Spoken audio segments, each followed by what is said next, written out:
Alright, so if I cry at any point during this review, just know that downstairs I am cutting up onions for a dinner tonight. Says the guy who does not eat onions, by the way. So, yeah, I might cry during this review.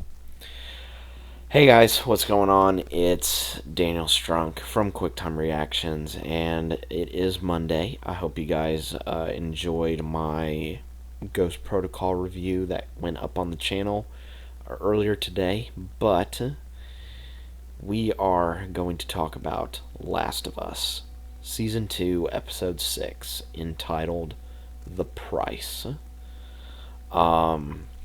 This is a flashback episode in which we get to see basically how Joel and Ellie's relationship basically degrades to the point where we eventually see it in the first episode of this season. And we get to, learn about, all of the little mysteries that was kind of set up at the beginning of the show. Like, how did Ellie get the tattoo? How did she get the guitar? What happened with Eugene? And how did Ellie find out what happened in Salt Lake City? So all those questions are going to be answered in this episode. I know for a lot of people that 2 was probably like the most emotional one. No, this is probably the most emotional one because there's just something so heartbreaking to see not only a relationship between a father and daughter not only blossom but also wither away at the exact same time, but also have a little bit of life to it as well, which I think this episode captures beautifully. In case for those who are wondering, this episode was written by, of course, Craig Mazin, who's written all of the episodes in the season, but also by Neil Druckmann, and I'm trying to look up the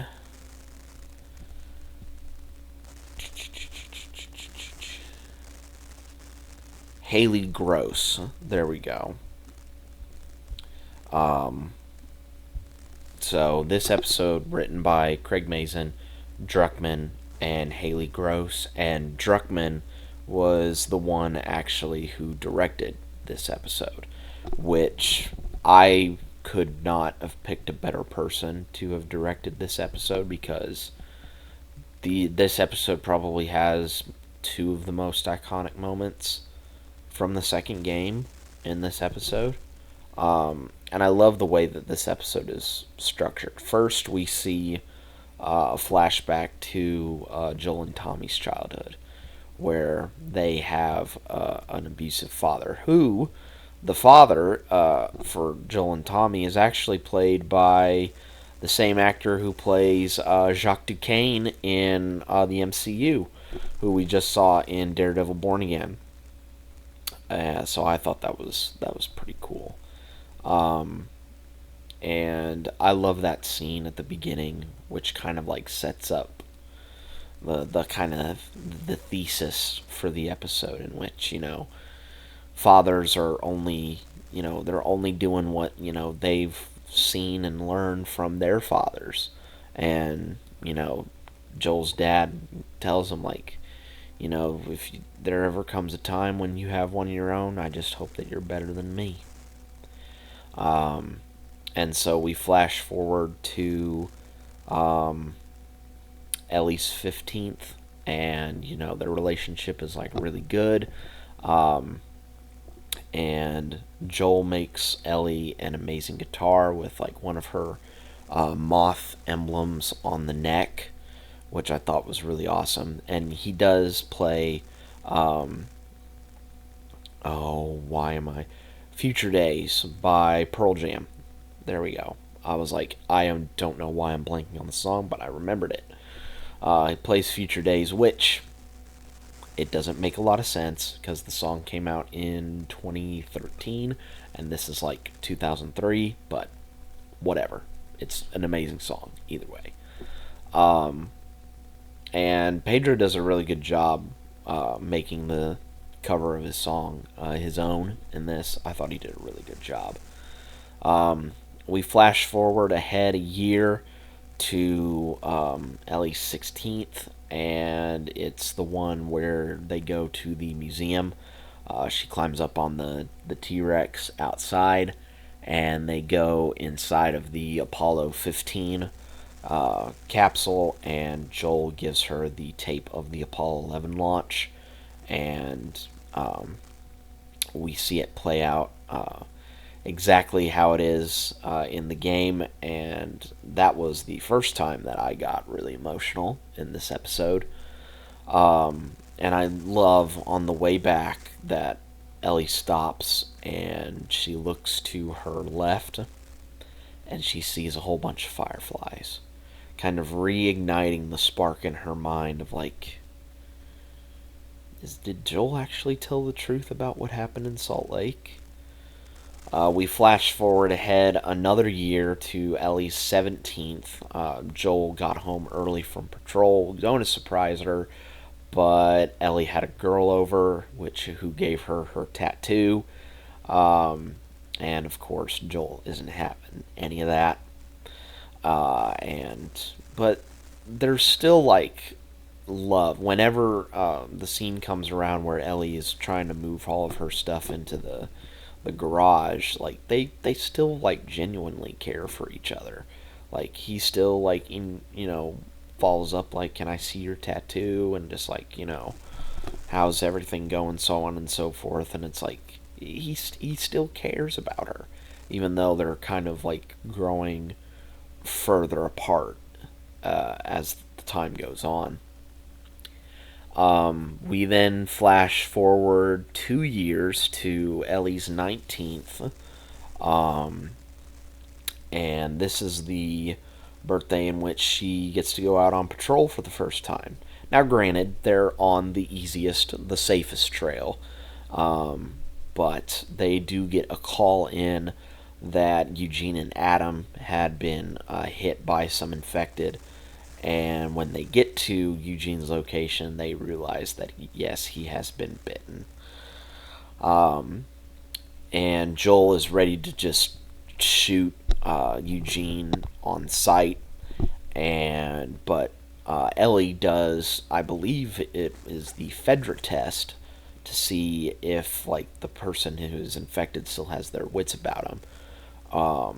Like they hold their hand out to test shakiness, and then they count slowly from 1 to 10 to see if they still have like basic what would it be, comprehension maybe. But Joel tells Ellie to grab the horses and we can take him back to town. But Joel leads him to a clearing, to a nice view of like the mountains and stuff, and Eugene pleads for Joel to take him back to Gale just to see her one more time. And Joel says the line, if you love someone so much you can see them without even seeing their face. And Eugene does that, says, I see her, and it absolutely beautiful way to reveal this. The camera points out towards the view, and you see a whole bunch of birds fly away, indicating that, yes, Joel had indeed taken the shot and killed Eugene. When Ellie gets there, she's horrified, but also kind of makes the assumption that yeah, Joel did kill all those people in Salt Lake. When they get back to Jackson, Gail is there. Joel tries to tell her the story of, like, you know, he was bit and he didn't want to endanger you. But no, Ellie steps up and tells the truth. And the line from the trailer of "you swore" not only kind of, takes on a double meaning at that point. You swore about, taking Eugene back here, and then you swore about the Fireflies in Salt Lake, which I thought was absolutely awesome. We cut forward to 9 months later in the future, and we have the events of episode 1 play out from Joel's perspective, where they're at the New Year's Eve celebration, and Joel shoving Seth onto his ass, and Ellie saying, "I don't need your help," and storming out, and Joel leaving the building. And then, of course, we cut back to what is the final scene of the Last of Us 2 game, where we flash back to Joel and Ellie's final conversation, where everything is laid bare. And Ellie finds out that, yeah, Joel did kill everyone in Salt Lake to save Ellie. And Ellie just loses it on him and says, like, "I should have died. That would have been my purpose, and you took that away from me. You took it away from everybody." And Joel's like, "I know. And if I was confronted with that exact same decision, I would have done it again. Because I love you so much in a way that you don't understand. And if you ever have a little one of your own, I just hope that you're better than me."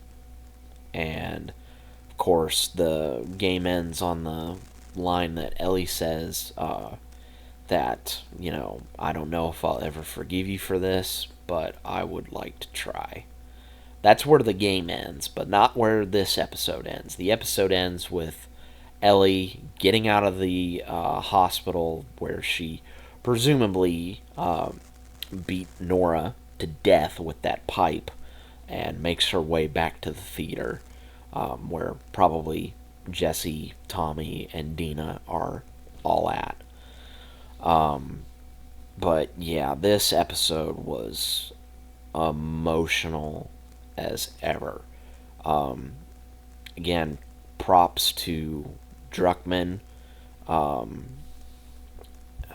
Mazin, and Haley Gross, as well as Druckmann, for writing and directing this episode. Pedro, Bella, and especially Joe Pantoliano, who made his appearance as Eugene in this episode. They all killed it, especially Pedro. Like, does such a good job of portraying emotion. That man has a way of portraying emotion on his face. It's absolutely amazing, beautiful. But yeah, this episode was very, very emotional. I know everyone will talk about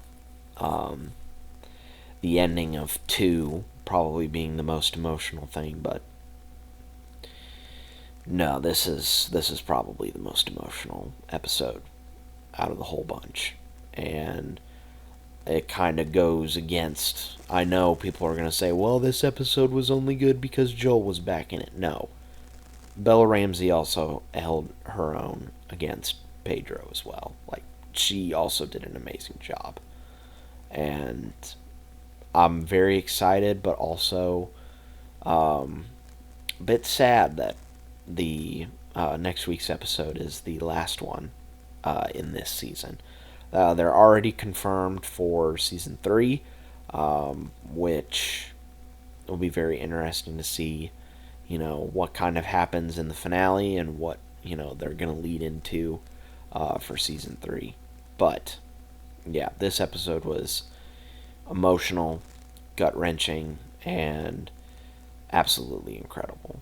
But until next week, guys, for my finale, be safe and remember, your fathers are always trying to do what's best for you.